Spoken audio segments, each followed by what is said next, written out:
예. 저는 언제부터인가 우리 기독교 신앙 안에서 사용하고 있는 이 사랑이라는 말과 우리가 일상에서 사용하고 있는 사랑이라는 말의 의미가 너무나도 다르다는 것을 느끼곤 했습니다. 우리 기독교는 자타가 공인하듯 사랑의 종교라고 일컬어지고 있습니다. 그런데 막상 기독교에서 말하고 있는 이 사랑이라는 용어를 생각해 보면 기독교에서 말하고 있는 사랑과 우리가 일상에서 사용하고 있는 사랑이라는 말에 큰 괴리가 있음을 느끼곤 했습니다. 저는 왜 이런 괴리감을 느끼고 있을까요? 제가 복음서를 읽을 때마다 예수님이 말씀하시는 사랑을 생각해 볼 때 우리가 지금 사용하고 있는 사랑이라는 용어가 너무 빈약하다는 느낌이 그 원인이었습니다. 즉 복음서에서 예수님이 말씀하시는 사랑과 우리의 현실 속에서 사용하고 있는 사랑이라는 용어의 차이 때문이었습니다. 우리가 사용하고 있는 사랑이라는 용어가 복음서에서 표현하고 있는 사랑이라는 용어에 비해 그 의미에서 너무 감정에 치우쳐 있고 또 그 어감이 좀 가볍게 느껴지고 그 깊이와 내용의 풍요로움을 온전히 담고 있지 못하다는 느낌이 들었던 것입니다.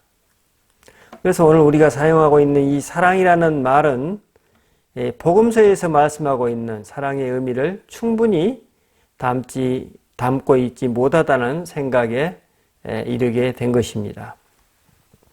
그런데 오늘 본문 말씀에 보면 기독교 신앙의 맥락에서 사랑의 본질적인 면을 서술하고 있습니다.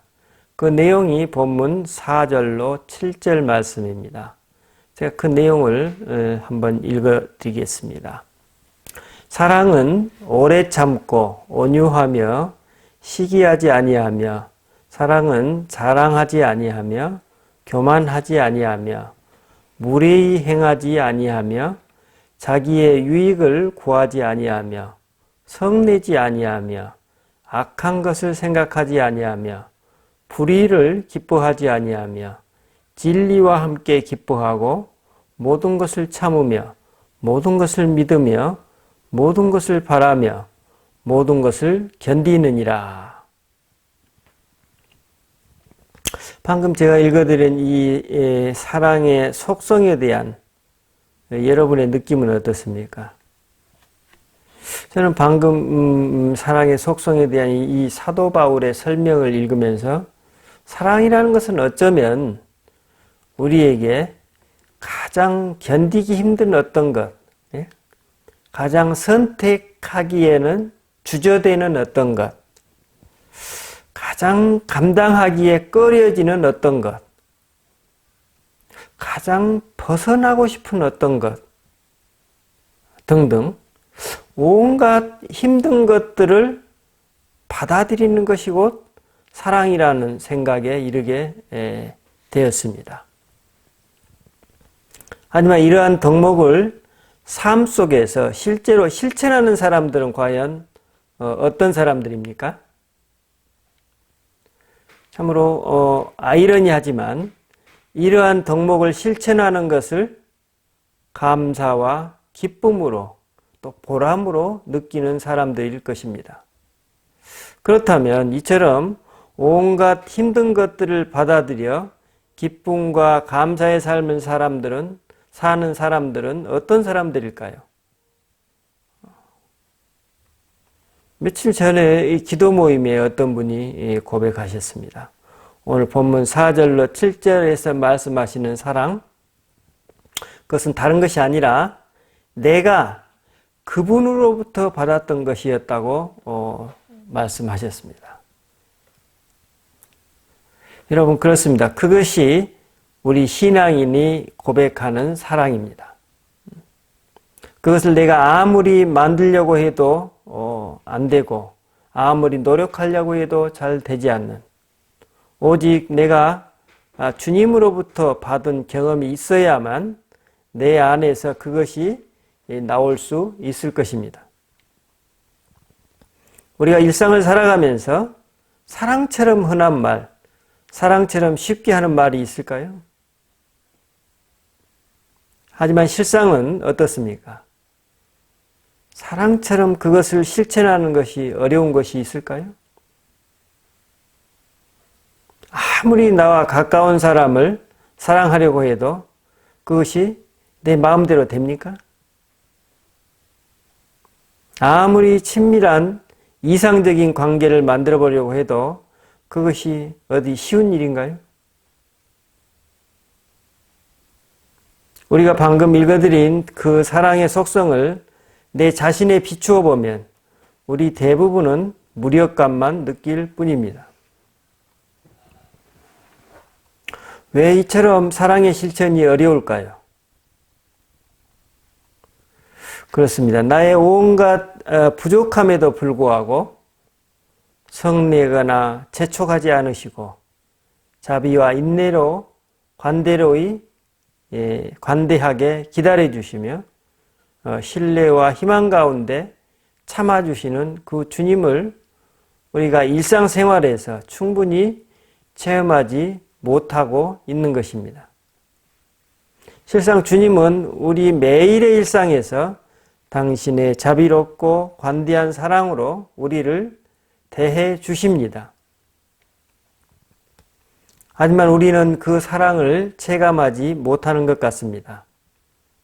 왜냐하면 우리가 우리 자신을 그처럼 사랑하고 있지 않기 때문입니다.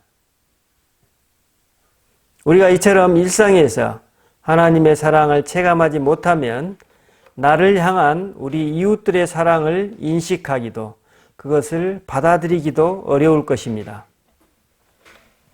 어떤 분의 이야기입니다. 그분은 어린 시절 엄마의 칭찬을 거의 받지 못했습니다. 그런데 엄마의 칭찬에 목말라 했던 것이죠. 그래서 그분은 자신이 엄마의 칭찬을 받기 위해서 일찍부터 착한 아이가 된 것 같다고 느꼈습니다. 하지만 실제 기도 속으로 들어가 보니 그분이 착한 아이가 되기 원했던 것은 엄마에 대한 인정 욕구가 아니라 자신의 착한 행동으로 엄마가 행복해지기를 원했던 것입니다. 그 어린 아이의 눈에는 엄마가 행복하게 보이지 않았던 것입니다. 이유는 엄마의 행복이 곧 이제 자신의 행복이라는 것을 직감적으로 알았던 것입니다. 그분은 자신의 짐작과는 다르게 진정 이제 그 자신을 사랑했고 또한 엄마를 사랑했었던 것입니다. 그러나 그분이 당신의 그 진실을 제대로 파악하지 못했다면 그분의 삶은 어떻게 될까요? 진정 나 자신과 엄마를 사랑했던 자신의 그 진실을 외면한 채 열등감과 피해의식에서 벗어나기는 어려울 것입니다. 이는 그분의 하나님과의 관계 그리고 이웃들과의 관계를 계속 왜곡시킬 것입니다. 왜냐하면 그분은 자기 자신을 소외시키고 있으면서 동시에 자기 자신을 사랑할 수는 없기 때문입니다. 자기가 자기 자신으로부터 소외된 사람이 하나님과 이웃들과의 관계를 온전히 이룰 수는 없기 때문입니다. 하지만 그분 자신의 행복을 위해 엄마가 더 행복해지기를 원했고 이를 위해서 기꺼이 자신이 착한 삶을 살아온 과거를 인정하고 긍정한다면 앞으로 그분의 삶은 어떻게 될까요? 그분은 이제 예전보다 훨씬 자신에 대한 자존감이 고양되고 자신을 더 사랑하게 될 것입니다. 그래서 엄마를 더 사랑하게 되고 또 하나님께 바치는 헌신도 훨씬 긍정적이고 밝은 마음으로 임하게 될 것입니다. 여러분, 한 사람의 영적 성숙도는 어떻게 알 수 있을까요? 그건 아마도 자신의 모든 관계 속에서 사랑을 얼마나 자연스럽게 드러내고 있는지, 그 사랑을 얼마나 경험하고 있는지가 바로 그 바로미터일 것입니다. 즉, 그 사람의 몸에서 체화된 사랑이 얼마나 그 존재와 삶 속에서 드러나고 있느냐가 관건일 것입니다. 그런 사람은 본문의 고린도 교회 사람들처럼 굳이 애연, 방언, 투신, 봉사, 헌신 같은 모양으로 자기 자신을 드러내거나 그것을 들이밀면서 다른 사람에게 강요하거나 서로 싸우지는 않을 것입니다. 영적 성숙에 이른 사람은 오히려 애연, 방언, 투신, 봉사, 헌신 등의 모습이 모두 그 사람에게서 드러나는 사랑에 수렴되어 나타날 것입니다. 그러므로 언행이 요란하지 않고 비밀이 없으며 그 모든 언어와 삶이 잘 통합되어서 삶의 모습이 자연스럽고 평화로우며 겸손하고 온유할 것입니다. 또한 그의 중심은 가볍지 않고 깊이가 있으며 직관과 통찰이 살아있기에 또 유머도 있을 것입니다. 본문 13절 말씀에 보면 그런즉 믿음, 소망, 사랑 이 세 가지는 항상 있을 것인데 그 중에 제일은 사랑이라고 말씀하고 있습니다. 믿음, 소망, 사랑 그 중에 제일이 왜 사랑일까요? 실상 사도 바울이 말한 진정한 의미의 사랑은 믿음과 소망이 전제되기 때문일 것입니다. 내가 만약 주님께 대한 믿음과 소망이 없다면 어떻게 내 안에서 사랑이 배어나오고 그것을 실천할 수 있겠는가 생각해 봅니다. 그러므로 사랑은 우리 신앙의 정수, 그 신앙적인 삶의 최고봉이라고 말할 수 있을 것입니다. 그만큼 실천이 쉽지 않다는 의미입니다. 그러므로 믿음이 체득되고 그 믿음에 따른 소망, 즉 희망이 가득할 때 바로 그 바탕 위에서 사랑이 자연스럽게 드러나고 실현된다고 볼 수 있을 것입니다. 그래서 사람들은 사랑이 배어있는 사람 혹은 사랑을 실천하는 모습에 본능적으로 잘 인지하고 알아봅니다. 하지만 정작 내 자신이 그처럼 사랑을 소유하고 실천하려고 하면 그 실제는 너무나도 다르다는 것을 깨닫습니다. 실상 나에게는 그런 사랑이 부족한 것입니다. 그렇다면 이렇게 어려운 사랑을 어떻게 실천에까지 이르게 할 수 있을까요? 어떤 사람들에게는 사랑의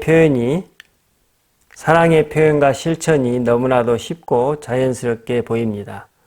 그 이유는 어디에 있을까요? 그는 본문 4절로 7절에서 말씀하고 있는 바와 같이 실상 자기 자신을 비운 것입니다. 그래서 그는 자기 자신을 다른 사람에게 강요하지 않습니다. 그리고 자기 자신을 내주는 사랑이 자연스럽고 쉽습니다. 그러니 우리가 이런 사랑의 경지에 이르려면 얼마나 깊은 하나님의 사랑을 체험해야 할까요? 얼마나 도전적인 삶의 수련이 필요할까요? 얼마나 견실하게 하나님을 신뢰해야 할까요? 그래서 사도 바울이 본문 1절로 3절에서 말씀하고 있습니다. 내가 사람의 방언과 천사의 말을 할지라도 사랑이 없으면 소리나는 구리와 울리는 꽹과리가 되고 내가 예언하는 능력이 있어 모든 비밀과 모든 지식을 알고 또 산을 옮길 만한 모든 믿음이 있을지라도 사랑이 없으면 내가 아무것도 아니요 내가 내게 있는 모든 것으로 구제하고 내 몸을 불사르게 내줄지라도 사랑이 없으면 내게 아무 유익이 없느니라. 방언과 애언이 유창하고 믿음이 견실하며 구제와 헌신이 투철하다 할지라도 그 사람에게 사랑이 보이지 않는다면 그것은 사상 누각에 불과하다는 것입니다. 이 모든 덕목을 실천한다 할지라도 그 사람에게 사랑이 없다면 과연 그것이 어떤 의미가 있느냐는 말씀입니다. 우리가 잘 알고 있듯이 바울 당시 고린도 교회는 교인들 간의 다툼과 알력이 있었던 것 같습니다. 일종의 영적 시기심이죠. 그러니 서로 자신이 받은 은사를 내세우고 강조하면서 분란과 갈등을 경험하고 있었던 것입니다. 이에 사도 바울은 고린도전서 12장에서 우리 모두 그리스도의 몸 안에 함께 속해 있는 신체의 각 기관과 같다고 가르치고 있습니다. 신체의 각 기관이 그리스도의 몸의 일부라면 이 각 기관의 최종 존재 목적은 무엇이고 그 각 기관의 기능은 무엇을 위한 것입니까? 그것은 두말할 나위도 없이 교회의 몸이신 그리스도의 생명, 그 생명을 왕성하게 활동하게 만드는 것일 것입니다. 바울의 가르침에 따르면 이 그리스도의 생명을 유지, 성장시키기 위한 가장 중요하고 핵심적 원리이자 자양분이 바로 사랑의 실천이라는 것입니다. 그러면 그 사랑이 어디에서 오고 있습니까? 그것은 예수님의 성품입니다. 예수님의 성품을 가장 닮은, 가장 고상한 덕, 가장 훌륭한 자질이 곧 사랑이라는 것입니다. 그리스도의 몸으로서 신체의 각 기관에 속한 우리가 지녀야 할 가장 근본이 되는 삶의 원리가 바로 사랑이라는 것입니다. 그런데 사도 바울에 따르면 고린도인들의 그 사랑은 예수님의 그것에 비하면 턱없이 부족하다는 것입니다. 똑같은 빛은 맞지만 예수님의 사랑이 햇빛과 같다면 고린도인들의 그것은 촛불이나 전등에 불과할 정도로 미약하다는 것입니다. 그래서 본문 4절로 7절에 묘사되고 있는 사랑은 세상적인 눈으로 보면 너무나 허술해 보이는 사랑, 뭔가 부족한 사람의 행동을 표현하는 것만 같습니다. 이와 같이 사도 바울이 표현하고 있는 사랑의 본질적 속성은 우리가 듣기에는 고상하지만 현실성이 떨어지는 이상에 불과한 것 같습니다. 그런데 바울은 1절로 3절에서 사랑 없는 은사들을 설명하면서 이 사랑이야말로 그리스도인들의 삶, 특히 기독교 공동체의 삶과 예배의 정수라고 말씀하고 있습니다. 왜냐하면 그리스도인의 삶에 있어 신앙의 의미와 그 맛을 제공해 주는 것이 바로 사랑이기 때문입니다. 그러므로 고린도인들이 방언과 애원, 견실한 믿음, 구제와 헌신이 제 아무리 투철하여서 사람들에게 감동을 준다고 해도 그 내용을 아무리 열거해도 사랑이 없으면 우리 속된 말로 말짱 꽝이라는 내용입니다. 이렇게 단호히 주장하고 있습니다. 여러분 고린도전서 13장 1절로 3절 말씀을 보면 이런 내용이죠. 주로 내가 이러이러한 일을 한다고 해도 이렇게 표현하고 있죠. 이 말은 뭡니까? 사실은 바울 당신 자신을 주어로 사용하고 있지만 실제로 그 의미는 뭡니까? 당신들이 내가 이러이러한 자랑을 늘어놓는 그런 모습들을 지금 표현하고 있는 것이죠. 내가 이러이러한 은사가 있고 이러이러한 헌신을 했고 이러이러한 무엇을 했는데 라는 자랑거리를 늘어놓는 교린도인들 지금 지칭하고 있는 것입니다. 근데 그런 것들이 아무런 의미가 없다는 것입니다. 저도 언제쯤부터인가 마음속에 이런 질문을 갖게 되었습니다. 특별히 저희 가족들에게 나의 이 사역이 과연 내 자신과 나의 가족에게 어떤 의미가 있는가? 왜 내 안에서는 자유롭고 자연스럽게 사랑이 배어나오지 못하는가? 왜 나에게는 친절하고 친밀한 살가운 애정이 충분히 드러나지 못하는가? 그렇다면 내가 기도 생활을 하고 하나님의 뜻을 분별하면서 산다는 것이 과연 무슨 의미가 있는가?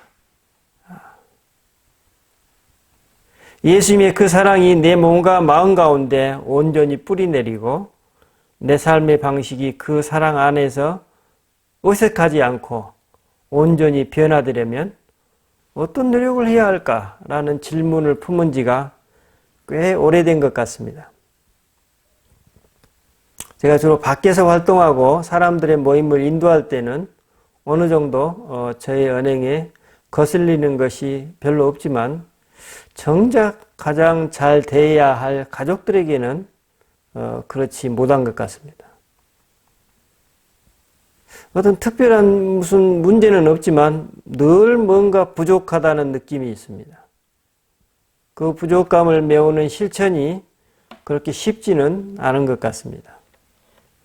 특히 좀 더 자상하고 더 따뜻하고 친절한 남편, 그런 아빠가 되고 싶지만 제 몸과 마음은 늘 그런 실천이 어색하게 느껴지고 자연스럽지 못합니다. 그런데 이런 제 자신의 부족함에 비례하여서 다른 분들의 애정이 넘치고 친밀한 삶의 모습은 왜 그리 제 눈에 쏙쏙 잘 들어오는지 모르겠습니다. 저는 그때마다 절실한 부러움을 느끼곤 합니다. 때로는 일상에서, 때로는 영화 속에서, 때로는 라디오의 진행자의 감미로운 목소리에서 그런 사랑이 많은 분들을 만날 때면 너무나 기분이 좋습니다. 그런 자연스러운 사랑을 보게 되면 마치 제 영혼에 심금을 울리는 음악을 듣는 것 같고 홀로 조용히 아름다운 석양을 즐기는 것 같습니다. 그래서 저는 희망을 가지고 있습니다. 저도 언젠가는 그런 존재가 되고 그런 삶에 닿을 수 있을 것이라는 희망입니다. 왜냐하면 주님이 저에게 그런 사랑을 갈망하도록 인도하고 계시기 때문입니다. 예수님은 오늘도 우리가 이런 삶에 가 닿도록 우리를 부르고 계십니다. 그런데 그 사랑은 우리에게 그냥 주어지는 것이 아니라 그분과 닮은 삶의 방식을 따르면서 주어지는 선물일 것입니다. 그 삶의 방식이 바로 본문 4절로 7절의 내용입니다. 내가 다시 한번 봉독해 올립니다. 사랑은 오래 참고 사랑은 온유하며 시기하지 아니하며 사랑은 자랑하지 아니하며 교만하지 아니하며 무례히 행치 아니하며 자기의 유익을 구하지 아니하며 성내지 아니하며 악한 것을 생각하지 아니하며 불의를 기뻐하지 아니하며 진리와 함께 기뻐하고 모든 것을 참으며 모든 것을 믿으며 모든 것을 바라며 모든 것을 견디느니라. 여러분, 그런데 이런 삶의 방식이 하나님의 선물로 주어진다는 것입니다. 그러므로 사랑은 힘들면서도 힘들지 않고 고통스러우면서도 고통스럽지 않습니다. 또한 그 사랑은 쉬우면서도 쉽지 않으며 일상적이면서도 일상적이지 않습니다. 그 사랑은 오직 그분께서 순간순간 아무도 모르게 내 자신을 비워내는 그 사람에게 부어주시기 때문입니다. 사랑 그 자체이신 주님이 늘 우리 존재와 삶의 주인이 되시기를 바랍니다. 기도하십시다. 주님, 우리는 사랑이라는 말을 너무나 쉽게, 너무나 당연하게 받아들이고 또 말하곤 합니다. 그러나 주님, 우리가 막상 내 자신이 그 사랑을 실천하려고 하면 내 존재와 삶이 얼마나 그 사랑의 속성으로부터 멀리 떨어져 있는지 발견하고 무력감을 느끼곤 합니다. 그러나 주님께서 오늘 우리에게 희망을 주십니다. 그것은 우리 안에 계신 성령 하나님께서 우리를 겸손히 비워낸 사람들에게 임하시어서 그 성령 하나님께서 그 사랑으로 온전히 우리를 채워주시고 그 사랑이 우리들의 몸과 마음으로부터 우리들의 입술을 통하여서 삶으로 드러나게 된다고 말씀하십니다. 주님, 우리가 그것을 깊이 갈망하고 있사오니 우리에게 그 사랑을 주시고 그 사랑의 실천을 통해 기쁨과 감사와 행복의 길로 매일 매순간 나아가기 원하오니 주님께서 그 길로 우리를 인도하여 주십시오. 특별히 추석 명절을 맞아서 가까운 친지와 가족들에게 친절하고 친밀하고 풍성한 사랑으로 대할 수 있는 그런 은사를 주시고 또 그 가족의 사랑을 온전히 마음껏 받고 누리는 그런 사랑의 마음도 함께 허락하여 주시옵소서. 감사드리고 우리 주 예수 그리스도 이름으로 기도드립니다. 아멘.